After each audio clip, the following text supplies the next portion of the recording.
Right. With the help of Hashem, we are learning Pesachim Daf Tzadikei. We are all the way on top of the Amid by the new Mishnah. The Mishnah will begin telling us Ma Bein Pesach Harishon L'Sheni. What are the differences between Pesach Rishon and Sheni? We're going to really be learning a elaborate, beautiful Braisa that will be explaining two psukim that we have in Parshas Baha'aloischa. It's always worthwhile to take out a Chumash. Parshas Baha'aloischa, Chumash Bamidbar. We're going to be learning Perek Tes, psukim Yud Aleph and Yud Beis. And as we will see, we're going to have a prat and a klal, and we're going to learn how that prat and klal will define all of the pratedinim regarding, again, the differences between Pesach Rishon and Pesach Sheni. We're going to be learning that no Hallel is recited when we eat the Pesach Sheni, unlike Hallel that is recited while we eat the Pesach Rishon. When Mashiach will come, the Gemara will say, then we will be reciting Hallel.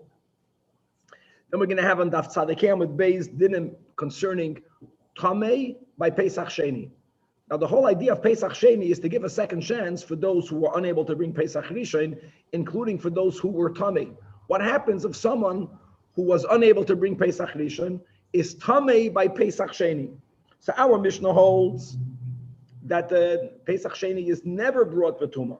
The Gemara is going to quote a sheet of Rabbi Yehuda that holds that a Yachid will bring the Pesach Sheni B'tumah, even though, why didn't he already bring it the Pesach Rishon? Then we were hoping that he will be able to bring it B'tara. But if this is the last time, Taken Nishtaken Farfallen. And even if you're Tamei, you bring the Pesach Sheni. We're going to be learning about individuals that won't be included in the offering of the Pesach Rishon, even when Pesach Rishon is coming or being brought the Tumah, because the Roiv are Tamei. We already learned some of these dinim before, but we're going to have the source, the Mishnah, on Daf Tzadikei with Beis. And then we're going to have towards the end of the Daf very interesting questions when Pesach is being brought B'tumah. So if you have a Tmei Meis, what will happen if he's going to enter the Heichal? Normally there's a punishment of Kares. But you see that there's a dispensation for him even to enter the Azara, the Tmei Meis, for the Pesach Rishon, even for him to eat the Kachim. Maybe if he enters the Heichal, he won't be penalized with Kares and such similar inquiries. Chaver, without any further ado, let us start. But again, it's really worthwhile to take out a Chumash. We're going to need this for the whole Braisa to better appreciate it. Open up your Chumash, Sefer Bamidbar, Parshas Baha'aloischa, Perek Tes, again, Psukim Yud Aleph and Yud Beis, whoever's going to be using the Gutnik Chumash, we're going to go to page 920. Good. Baruch atah Adonai Eloheinu melech haolam shahar kol yom. One closing word on what we learned yesterday, just to give the oisias, that we learned in Kabbalah, and it's explained in Chassidus, the concept of Igulim, and then the concept of Kav, how generally the very fact that the world, right, is that the world is a kadur, it's a circle, it's a ball. Really, the Midrash says it's like a pear. That's because we are connected to the level of Igulim. But there's no doubt that the Machloikas, going back to the movement of the sun at night, is connected to Igulim and to the concept of Kav. Anyways, let's start here with the Mishnah. Says the Mishnah, Ma ben Pesach Rishon l'Sheni. How do these two Pesachim differ? Says the Mishnah, regarding the first Pesach, Asur b'bal yiroi b'al yamatzah, that it's forbidden to possess chametz.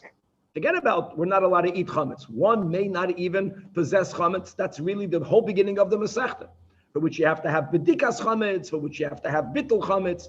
There is no such a prohibition when it comes to the Pesach Sheni. Another v'hasheni, the Mishnah says, chametz umatzah imay babayis. You can possess chametz in your home. Happens to be, we're going to be going in Parshas Baha'aloischa soon in the Chumash. For those of us who learn Chita, so Rashi writes explicitly in the portion of Baha'aloischa, quoting Rashi, ve'ein isur chametz ela imay ba'achilasei. Rashi in Chumash makes it clear that one may not eat chametz while you're eating the Pesach Sheni. Correct. The Mishnah is not speaking about the Isur of Achila. Just to make it clear, the Mishnah here, making this contrast, is emphasizing that by Pesach Sheni, you are allowed to be in possession of chametz. Another difference, Harishain ta'un halal ba'achilasai. aside of the Hallel that's recited when it's sacrificed, as we learned prior, you also recite Hallel while we eat it. We have Hallel in the Haggadah. However, v'hasheni einoi to'un Hallel ba'achilosoi. However, both of them, yes, to'un Hallel ba'asiyasan. When it's sacrificed, Hallel is recited. Furthermore, then the cholin both are consumed sully. The meat has to be properly, fully roasted, and both have to be consumed al matzo umeroidim, and both are doichim Shabbos. So if the 14th of Iyar, which is the day in which we offer the Pesach Sheni, for those who have to bring the Pesach Sheni, if it's on Shabbos, so it's also considered a communal carbon, and it is doichim Shabbos. So says the Mishnah. Now, Tosfos, the top Tosfos, points out that there are other details that our Mishnah did not speak about, but this is not a exhaustive list. Look inside the top Tosfos, Ma be'nishin l'sheni bitoy sefte kitani nami. Another difference that harishoin nishchat begimel kitois, and that's something that we learned about. Even if you only have, remember, even if there are only 50 groups, 50 families, God forbid, but they are divided into 3 groups. Remember, every group has to have a minimum of 30, and the Gemara explained how to do that. But says the Tosefta, ve'eina sheni nishchat begimel kitois. You don't need to offer the Pesach Sheni in 3 groups. Why didn't our Mishnah write that? So Tosfos writes, v'hachet tana v'shayir, which is common. The Mishnah doesn't give you all the differences for you to ask, why didn't it give this final one? There are other things that our Mishnah did not speak about. For example, the Sheir Nami Bikur Dalad Yamin. This is a sugya that we learned a lot in Kachim. When it comes to the carbon tamid, prior to the offering of the tamid, the animals have to be inspected for 4 days. Similarly, we have regarding the carbon Pesach, actually in Pesach Mitzrayim, Hashem told us to take the Pesach on the 10th. So we had 4 days prior to the Shechita. Not only did we own the animal, but we needed to examine it to make sure that it doesn't have any blemishes. This din of bikur, of examining the animal 4 days, Tosfos writes, also does not exist in the Pesach Sheni. So that's a good point, that the Mishnah is not giving a full list for you to ask, why didn't the Mishnah give this final one? There are other differences that our Mishnah does not speak about. Good. And again, Chavra, I'm going to open up the Chumash just to read the Psukim, even though the Psukim are clear in the Gemara, but it's Gavaldik, how the Torah Shebal Peh is the Gemara. The goal of the Gemara is to show us how the dinim that we know by oral tradition is alluded to, is hinted to, and sometimes written clearly in the written Torah. Pedic Tes Pasik Psukim Yud Aleph and Yud Beis. The Torah writes, "B'chodesh Hasheni, in the 2nd month, the month of Iyar, ba'arba asar yoyim, on the 14th day, beinu arbayim, in the afternoon, Yasu oisa, you should make it al matzois umaroidim yoichlu." So first, the Torah gives a specific prat mitzvah say to eat it together with matzah and matzah. Now let's continue on Pasuk Yud Beis. Pasuk Yud Beis gives 2 specific negative mitzvahs connected to the 2nd Pesach. Number 1, lo yashiru emenu ad boker. We're not allowed to leave it over up until the morning. In other words, same achloikis between Rabbi Akiva, Rabbi Elazar ben Azariah, but it's not like a shlamim. We don't have 2 days to eat it. It's only until the morning. And lav, number 2, the etzem lo yishbru boy, don't break a bone in it. And then you have a klal. The pasuk concludes, Kechol chukas ha-pesach yasu oisoi.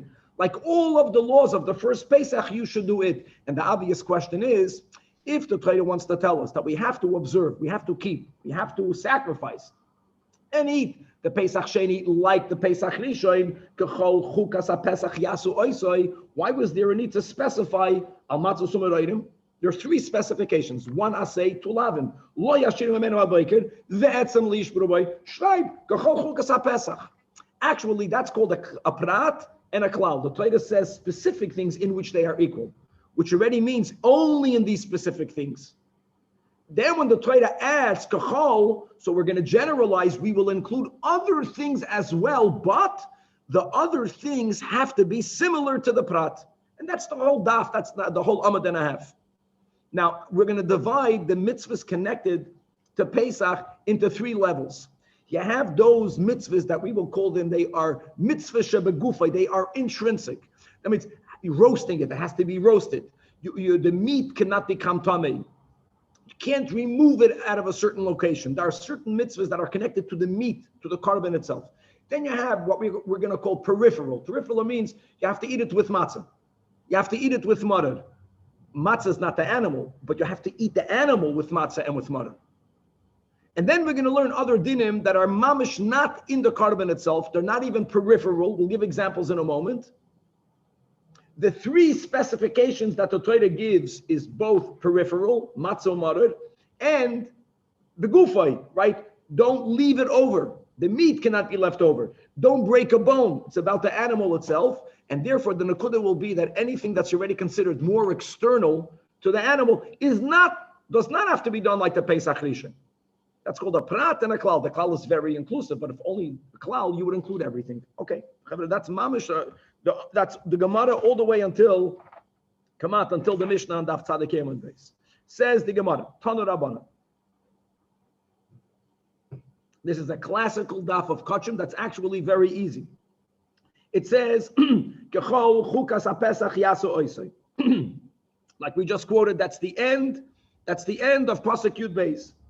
Says the Braisa, even though it sounds very general, it should be mamish the same. No, it's not the same. Only b'mitzvah shebegufei hakosav medaber. Right? Only in that which is intrinsic to that. I'll give you an example. You know what's considered completely external? Completely external will be the first din of our Mishnah. That I cannot possess chametz when I bring the Pesach Rishon. Possessing chametz, it's not the korban itself. It's not even about with what do I eat the chametz. But me owning chametz. By Pesach Sheni, you can take own the chametz. It says kachol chukas haPesach. That's only for the mitzvah shebegufay. Says the Braisa mitzvah sha'al gufay. What about that which is peripheral? It's not the big goof. It's not in it, but it's around it. And the example would be eating it with matzah and mother. In other words, that's not a din in the meat, but you are eating it with matzah and mother. Yeah, that's also included because it says befedish. That is the mitzvah saseh in Pasuk Yud Aleph. Al matzah umurim yechlu. So now says the Braisa, you see that the Torah included even that which is not big gufay. It also includes that which is peripheral, al gufay. So maybe it includes something which is completely external. So yachal afilu mitzvah shaloi al gufay, even though the Braisa began, but Talmud Leimer, no, the etzem lo yishburu boy, the Torah specified that lav. Why did the Torah have to specify it? It already says, right, kechol chukas haPesach. No, to tell you that it's only the same if it's similar to this prat. Mashvira, so etzem miyuchad. How is it? What's unique about it? It's mitzvah shed begufay. It's about the animal itself. It's intrinsic in the animal. Af kol mitzvah. You only include that which is begufay. Okay. Now, the Gemara is going to further elaborate this, but I say Isi ben Yehuda Omer, that when the Torah says Yasu Oisoi, simply from the words Yasu Oisoi, the Torah could have says Kechol Chukas HaPesach. You understand Yasu Oisoi?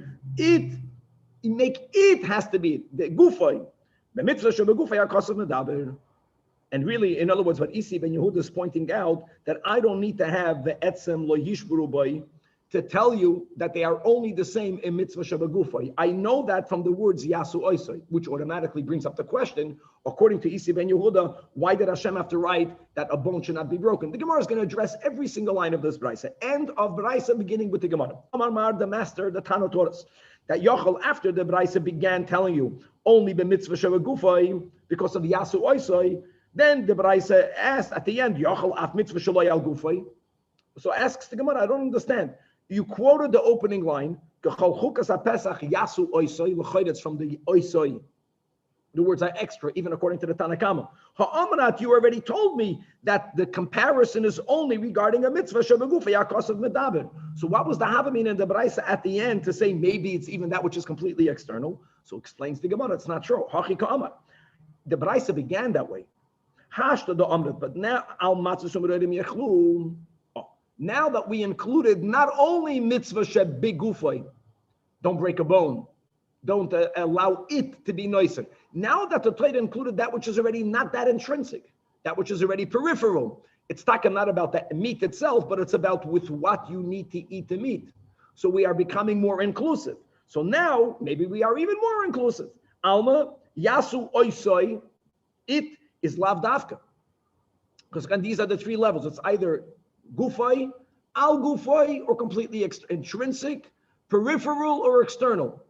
If take would only be intrinsic, then the Baraisa wouldn't have asked the question at the end. But since we are including more which is intrinsic, we are also including peripheral. So then maybe habamina, habalei, keprat, viklal. And many times when you have first a specification and then a generalization, the rule is naseklal, moisev ala prat. The generalization includes a lot more. Afilo kol milinami. Maybe it will include everything, meaning, for example, that maybe you will not be allowed to own chametz when you bring the Pesach Sheni as well. So Kamash Malon, that's why the Baraisa at the end concluded from the etzem lo yishburu boy, and as we'll see more details, the Torah gives two prat. It's not one prat. It's actually three pratim.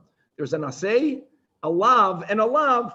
And now that's the clarification that we compare them in that which is gufay, intrinsic. We compare them in that which is peripheral, but we do not compare them in that which is completely external. Now the Baraisa continued quoting Isi ben Yehuda.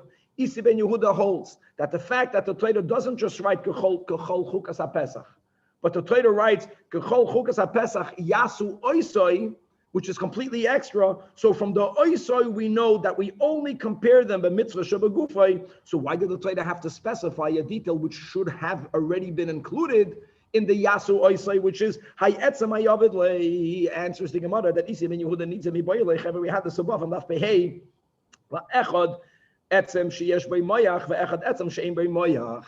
That since there is also a lav of noisar, one might have thought that if you have a bone that has marrow in it, that here God wants us to break the bone, to take out the marrow, because if you're not going to break the bone, well, you'll be fulfilling the negative commandment of not breaking the bone, but you're going to be violating another negative commandment, which is don't allow the meat to be left over.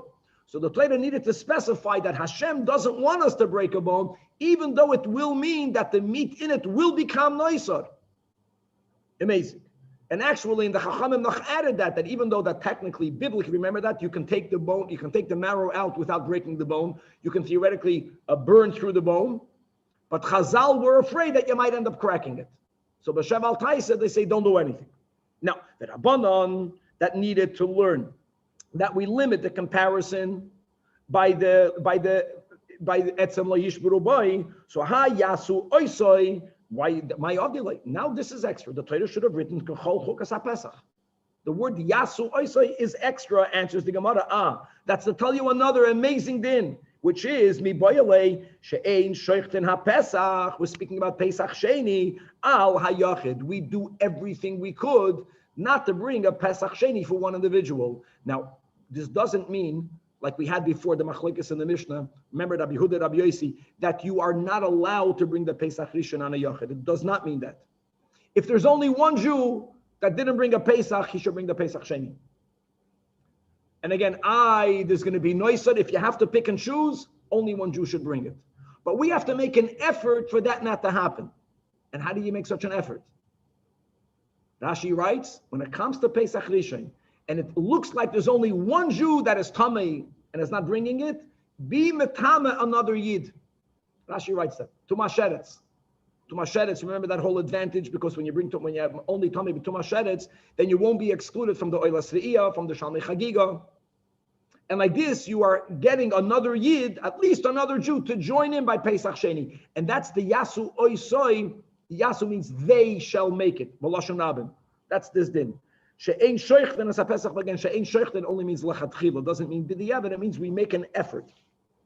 The Gemara says, the kama the efshel adure madrinan, that's that you do everything you could to get another Jew on Pesach Sheni. And this is always the topic. In other words, this for us, for Lubavitch, it's gavaldik. In other words, a yid basically is going to be moiser nefesh is ruchnius. He'll allow himself to become tamei for another yid to fulfill his Pesach Sheni better. Many people say, why should I downgrade my minyan and go move in a place where there's no Yiddishkeit? I won't down. Yeah, you can say that, but you're going to find one Lubavitcher here that's going to do it. It's not so hard. Right. Another Braisa, very similar. Says the Braisa, Yachol, you would think, if the Torah only would have written the last phrase in Pasuk Yud Beis, to do it the same. That Keshem Shaharishan Asur B'Bal Yirah B'Al Yimatzah, right? The first din of our Mishnah, you would think Kach Sheni Asur B'Bal Yirah B'Al Yimatzah. So that's why the Torah gives 3 specifications. And this Bryce is going under order. First, we're quoting that which is written in Pasuk Yud Aleph. It says, Al Matzois Umaroidim Yechluhu. In other words, the mitzvahs in which the Torah wants us to compare them are only mitzvahs in which they are not extraneous, they're not completely external. Eating the meat with matzah is not completely external. Owning chametz or not owning chametz has nothing to do with the Pesach. The ainly element mitzvahs say. What about mitzvahs loisa say? How do we know that they also are that we also should compare them only in that which is similar? Talmud when it says lo yashiru mimenu ad boiker, which is a lav regarding the meat itself. The ainly element mitzvahs loisa say shenitakla say, because if you leave over the meat, since there is a mitzvah then to burn noisar, you're not going to get malchus for it. How do you know mitzvahs loisa say gamur? You also will compare the second Pesach to the first Pesach. That's why the Torah gave another specific lav, the etzem lo yishberu boi, because for this is a lav for which you will be chayiv malchus. It's not a lav shenitak la'aseh. So ma haprat mefurish, and what prat is explicit? 3 mitzvahs aseh, and the lois aseh shenitak la'aseh, and the lois aseh gamur. So what do we include? Af kol mitzvahs aseh. We will also include that Pesach Sheni has to be like Pesach Rishon. And now the Braisa continues by elaborating. After the Torah gave these 3 pratim, the mitzvah saseh, the lav and the lav, the ending is the words that kachol chukas ha-pesach yasu oisei, which is a klal. So the Gemara speaks about what does the klal bichlolei the matzos umarorim makom arbelei. The Torah gave the specific al matzos umarorim, but then you have to apply the kachol chukas ha-pesach to the prat, to add something to the prat. In other words, we're going to have to add at least 3 dinim. 1 positive commandment, 1 negative, which is similar, a lav shenitek la'aseh, that we will add, and 1 lav that's not nitek la'aseh. So, b'chlolei the matzos umarorim makom arbei. The answer is a gavaldik example. Tzliesh, that it has to be roasted. Right? Roasting the meat is mitzvah shemagufay. Now, beprotei makom amaytle, what do we exclude? What positive commandment is excluded by the fact that the Torah didn't just say do them the same? The Torah gave a prat, right? Al matzos umarorim. It has to be at least peripheral, but not something that's completely external. So what mitzvahs aseh is considered completely external, which does not need to be kept by Pesach Sheni? Answer is hashbasas sa'od, which is beautiful. See, the Mishnah did not say that. The Mishnah spoke about the lav of balirah bal yimatzah. Hashbasas sa'od means there's a positive commandment to destroy your chametz. Ach v'yoyim harishin tashbisu, guys, pay the krishin. So that's a positive commandment that you don't have to keep. You again, Rashi writes in the Chumash, you're not allowed to eat chametz with the Pesach Sheni, but there's no positive commandment of hashbasas sa'od. So you have the klal is adding to tzli, and the prat, which limits the klal, is going to limit the mitzvahs asay of hashbas asoy. So asks the Gemara Eipachano, you are including and you are excluding. Do the opposite. Include, you have to destroy your chametz. Exclude the eating it fully roasted. Maybe you don't have to roast it. So the Gemara says no. Mitzvah the gufei adiv nukuda. Now let's move on to the first lav, to the lav shenitak la'aseh.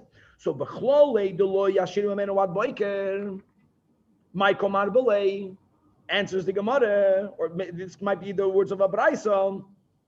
Loisoitzi mimenu, beautiful. Loisoitzi mimenu is not intrinsic. Loisoitzi mimenu, I take it back, is intrinsic. But loisoitzi mimenu is a lav shenitak la'aseh. What's the loisoitzi mimenu? So Rashi beautifully says like this. This is mamash stored 3 lines before the bottom of the Amid, 2 lines before the bottom of the Amid. If you remember the machloikes between Rabbi Yehuda and Rabbi Shimon, right? That the yesh em lamasoides, yesh em lamikra. So we learned that the animal itself can be divided into 2 groups. It means if you have 100 people that shecht one animal, we lechatchila can decide my chabura will eat part here, you'll eat it there.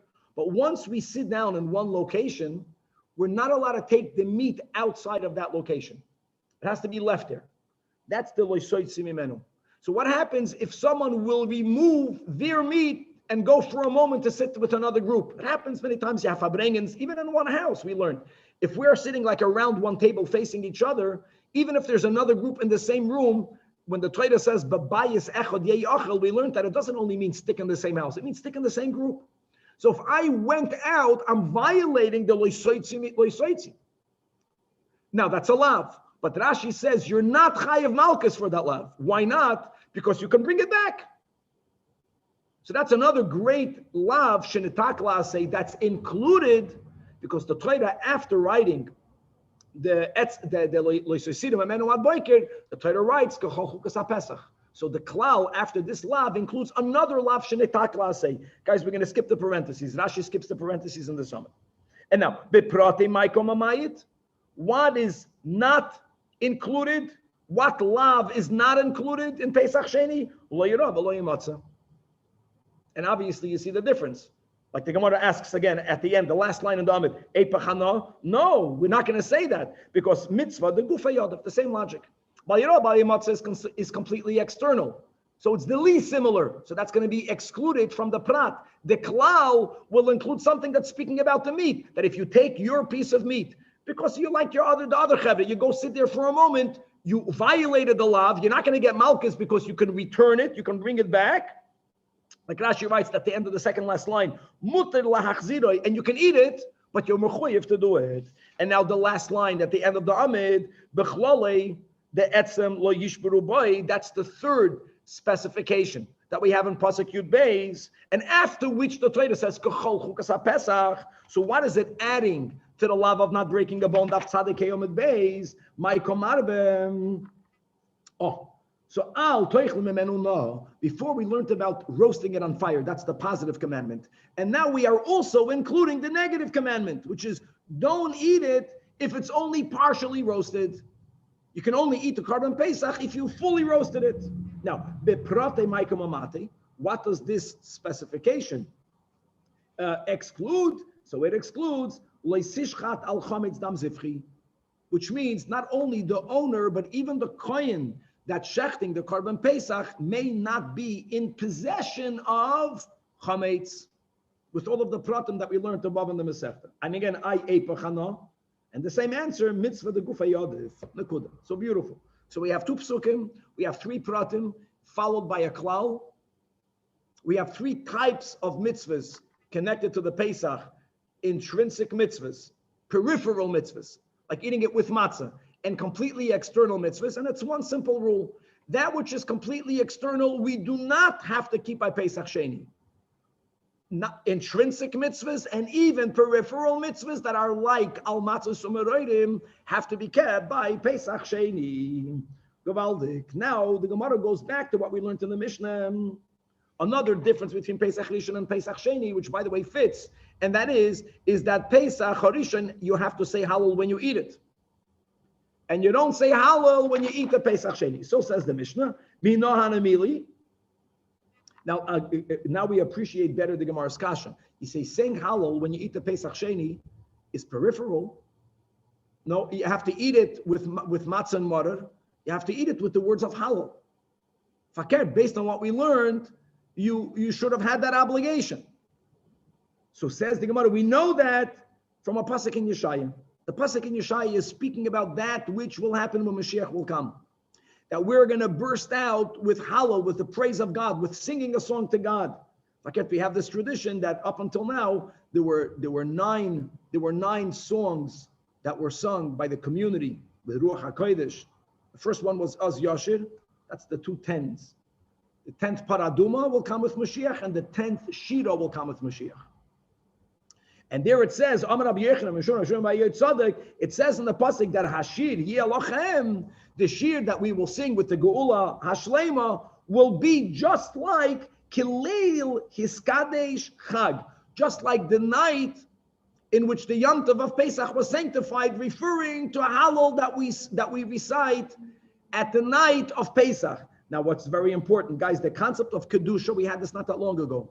Kedusha is connected to Perisha, right? Kedushin by a woman doesn't mean the couple can be together. They can only be together by Nisuin. Kedusha means that they are asur on the whole world. Kedusha means Isur Malachim. there is no Isur Malacha by Pesach Sheni. B'chlal. You can do malachas. You're not going to do a malacha when you're eating the Pesach Sheni, but it's not a day that has any Kedushas Yontiv. So since the Torah says that the shiur will be like the night of his Kadesh Chag, Laila HaMekudesh L'Chag Ton Halel. So that already is a remez that Laila she'ein Mekudesh L'Chag, because there is no Isur Malacha on Pesach Sheni, ain't Ton Halel. Ain't Ton Halel doesn't mean you can't, but you don't. Actually, there's a whole concept that Halel should not be recited at night. By we not only recite Halal in the Haggadah, but that's already a machlokes in the Pesachim, but we recite Halal in davening. And not only that, we recite Halal mitabracha. You don't say Halal at night, so the Chassidish word is that there's no night by the Seder. It's day. When it says Laila Kayoim Yoir is applied, it's day. So that you might even have by Pesach Sheni. Elama, it's because there is no Kedusha, meaning there's no Isur Malacha. To properly appreciate God, and therefore to say Halal, you have to be a bissel removed from Olam Hazeh. That's what it means. Next, however, when you would sacrifice the Korban Pesach Sheni in the Azara, then, even though Tosfos quoted the Tosefta, you don't have to divide into 3 kitos, but Halal is recited in the Azara. My Tama, Iba Yisema.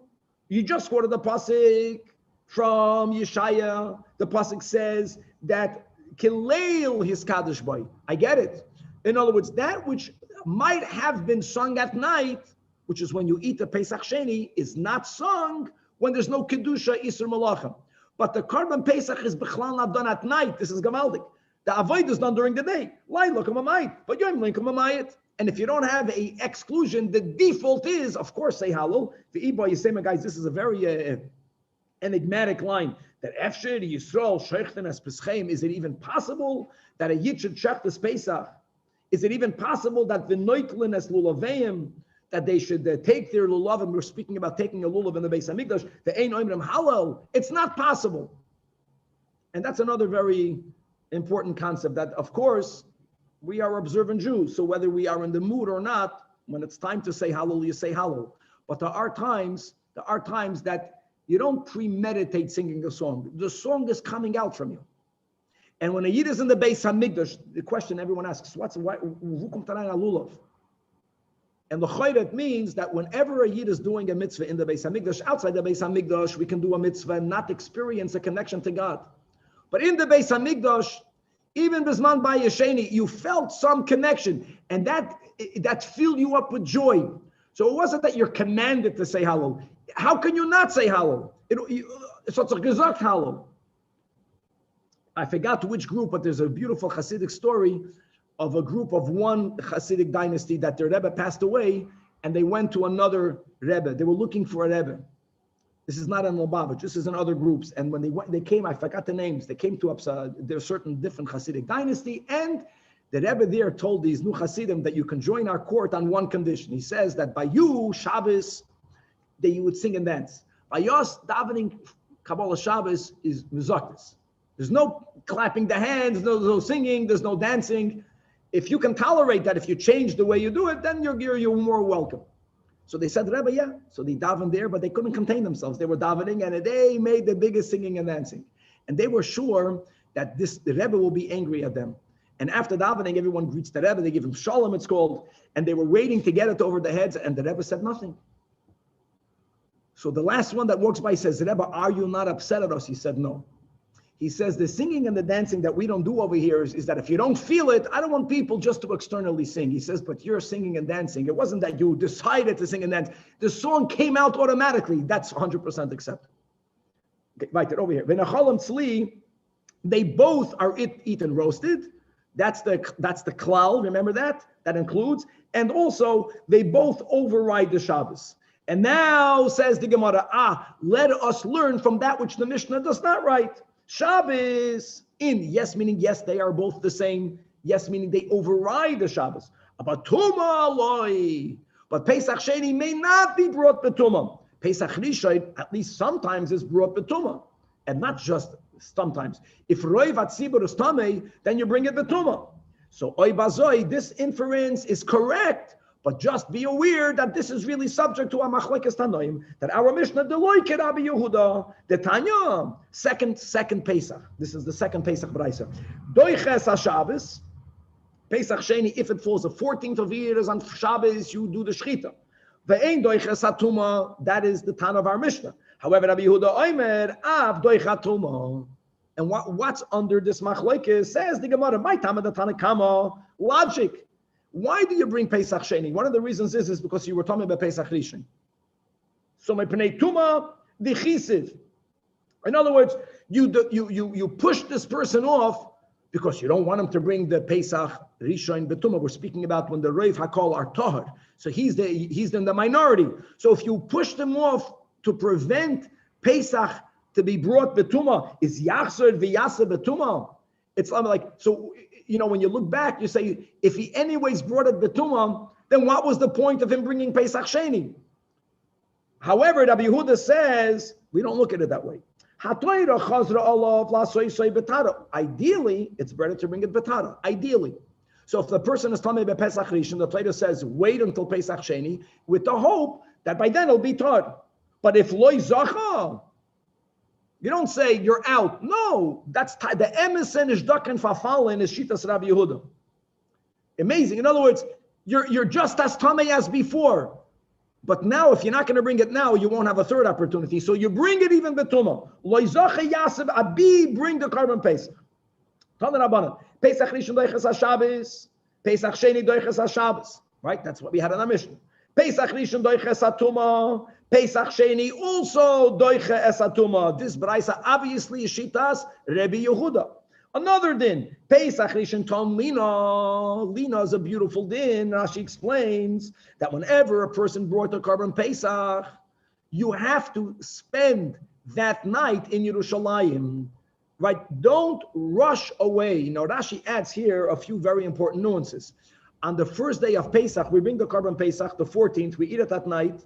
If not for Lina, if you wouldn't have that limitation, what do you think you would do? Where were you running? First of all, Tosfos says, yes, Tchum Yantiv. You can't leave Yerushalayim beyond the 2,000 Amos, except the Seiruvin. Another din, on the first day of Pesach, every male is mechuyev to bring an oilas re'iyah. That is brought on the 14th.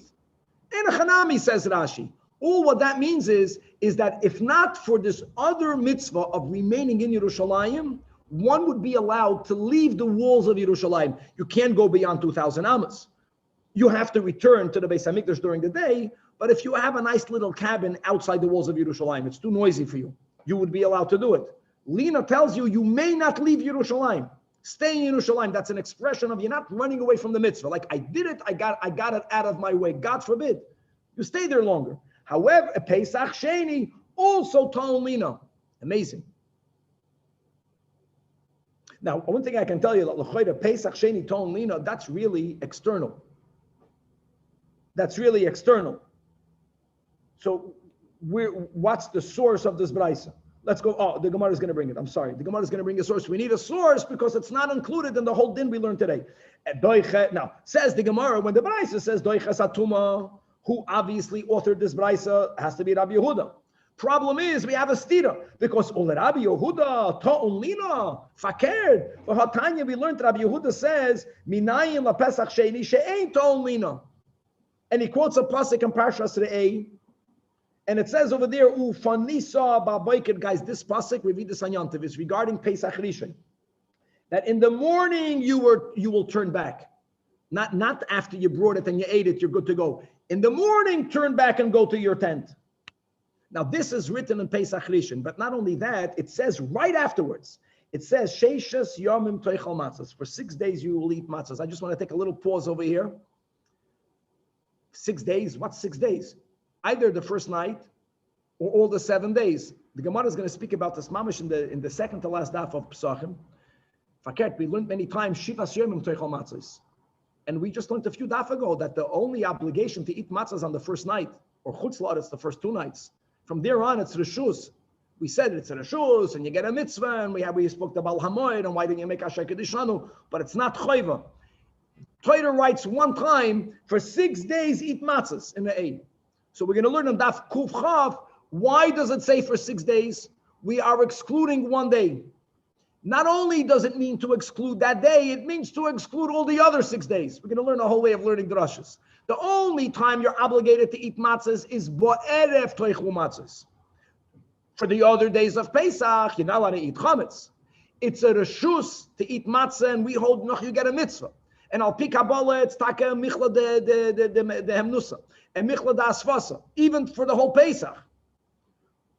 But the Gemara, who's quoting the pasuk of 6 days here, is staying faithful to the lashon hakasav. So it says sheishes yamim teichal matzos. So hanechal l'shisha, only that which has to be eaten on 6 days. Again, really, you eat matzah for 7 days. Yes, you're not obligated, but you get a mitzvah when you eat matzah. Only there do you also have this mitzvah of overnighting in Yerushalayim. Ta'on lina. Don't rush away.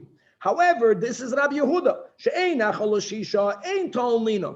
So Rabbi Yehuda clearly holds that after a Yid brought the Pesach Sheni, right away, you shecht it on the 14th of Iyar. You eat it in the night of the 15th.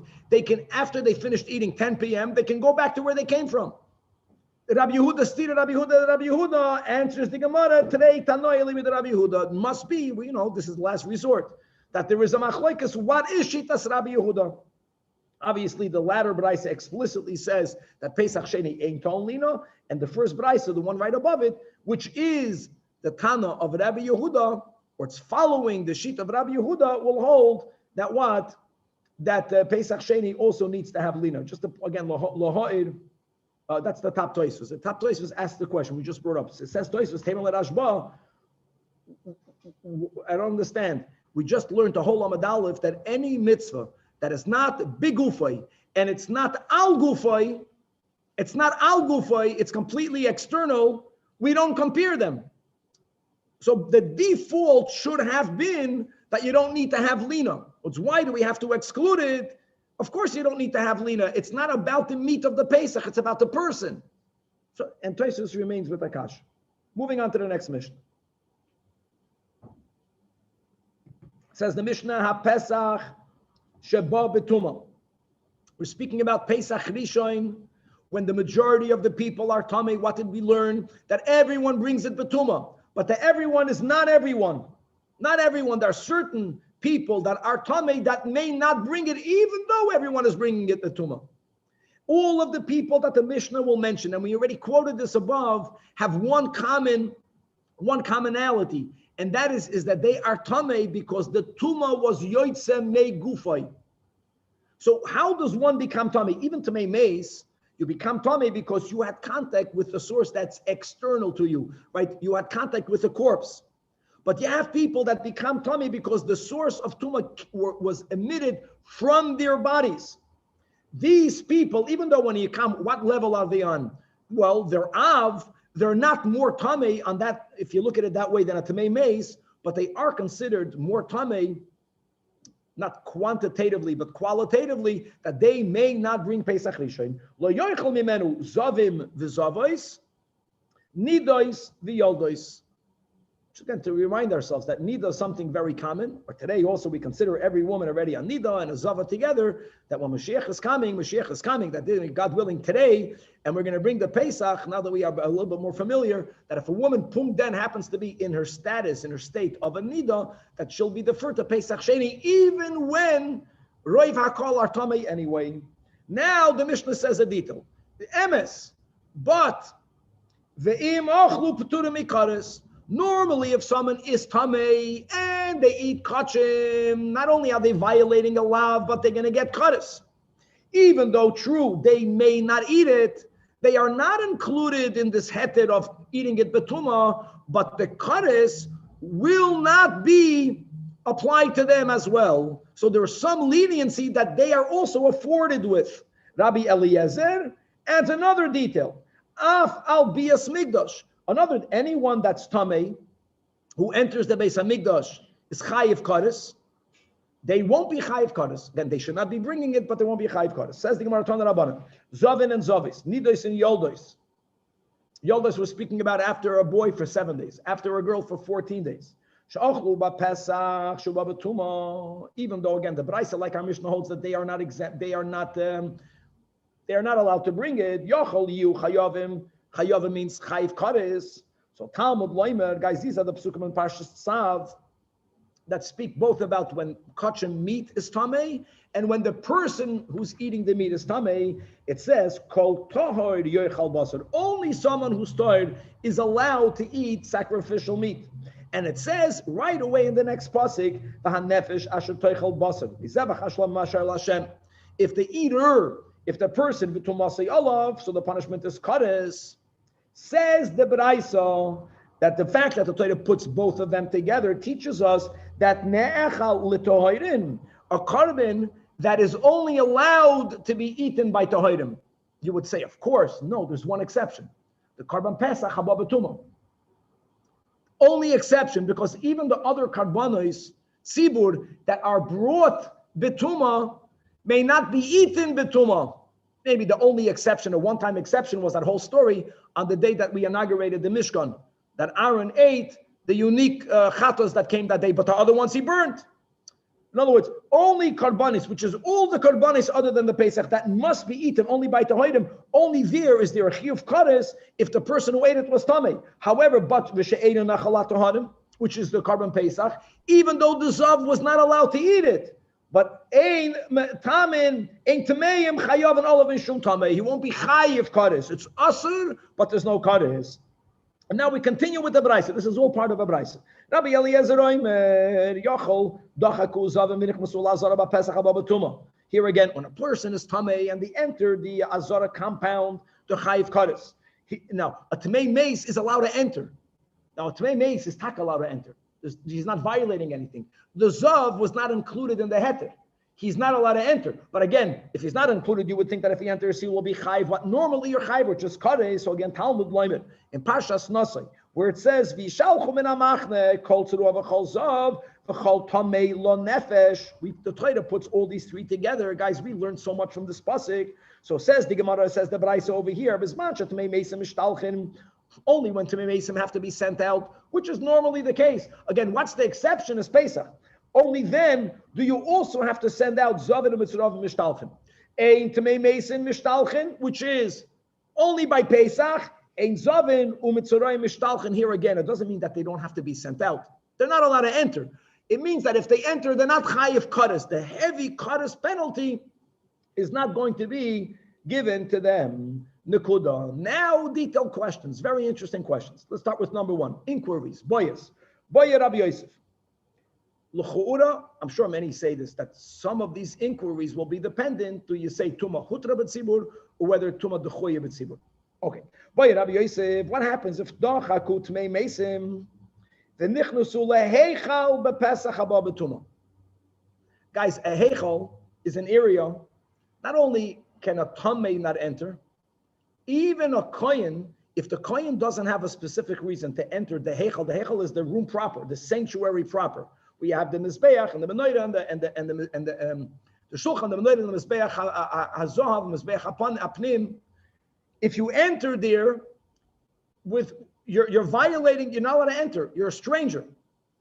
If you enter there betuma, you're chayiv kares. So that's the same question. If a tamei meis, the taka is allowed to enter the azara, because tamei meis was roif when roif tzibur are tamei. If he entered the heichel, what do we say? No one is saying he's allowed to do it. We're learning the whole Gemara is all about kares.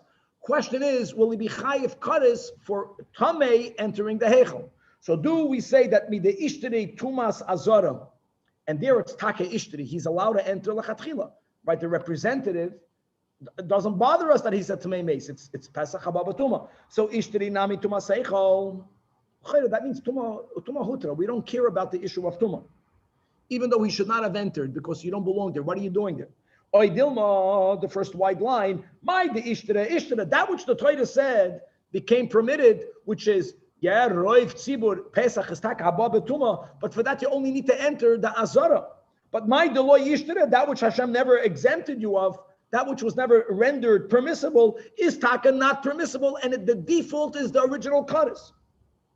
So Amar Rava, Amar Kra, here again, the second wide line is quoting the Pasuk in Nasai.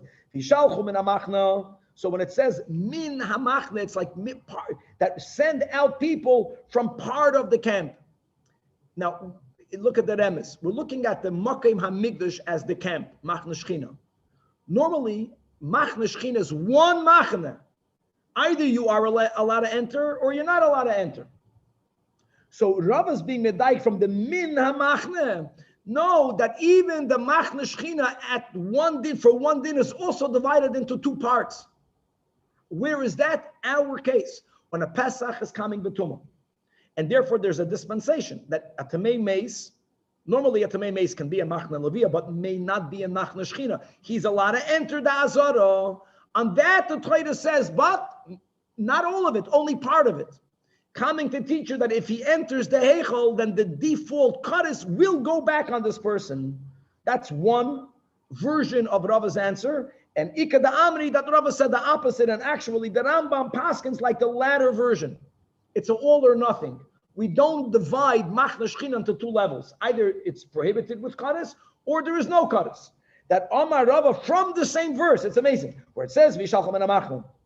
And then the Torah adds, El michutz lamachna teshalchum. So kol hecha de korinon bei el michutz lamachna teshalchum.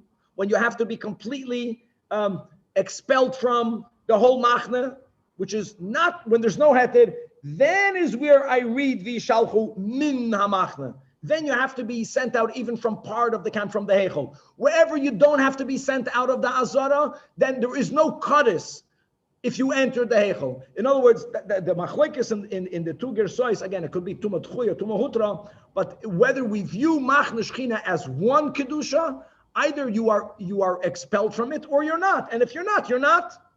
Now, again, we're not saying that you should enter the heichel. Even a kohen is not allowed to enter the heichel stam. But the isur of entering with kaddish, according to the latter version, is Machne Shechina is Machne Shechina. There's no divisions. There are 10 kedushas, but once you hit the highest kedusha, that's it. Okay, let's learn that one more. The last line in the Amen. Boye Rabbi Yosef. Similar, all these are similar, fascinating inquiries. Dachakut mea mesim, who are allowed to eat the basar of the carbon, and they, God forbid, ate parts of the carbon that's supposed to be burnt on the altar. So Daf Tzadik Vav Mahu. Rashi right away points out like this. Again, the context, it's all, the whole question here is about kaddish or not. No one is saying that there's no problem with a yid eating that which was supposed to be offered on the altar. Question is, are you chayiv kaddish? When you eat the emurim, by default, you're not chayiv kaddish. But here, maybe you should be chayiv kaddish because you were tamei. So that's the question. Since there is no kaddish fakert, you can eat the basar even though you're tamei. So there should be no kaddish for you eating the emurim. Rashi adds another important detail. A big part of the emurim is chaylev. Chaylev, even by non-kachim.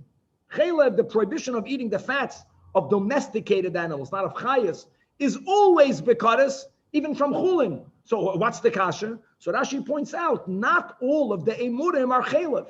Of course, if you eat chaylev, you'll be chayiv kaddish for chaylev. And we just learned 2 days ago, when Rashi learned the way we learned Pshat and Rashi, or Rashi and Pesachim, that when Rabbeinu HaKadosh says that you chayiv kaddish both for Pesach Rishon and Pesach Sheni, so Rashi says, the same person is not going to be chayiv kaddish twice. So we're not. If you ate chaylev, you're anyways chayiv kaddish. So it's irrelevant whether you're also chayiv kaddish for eating it betuma. So Rashi points out, what's the question? You're eating the kidneys. I don't know, kidneys of it has to be burnt on the altar. There is no chaylev in that, or at least you can make nikur. If I'm not mistaken, there's a chaylev right on top of it. If you eat the diaphragm, I know we don't buy these meats in the store. That's also part of the emurim, and it's not chaylev at all. Again, the prohibition of meat taking from his beach is there.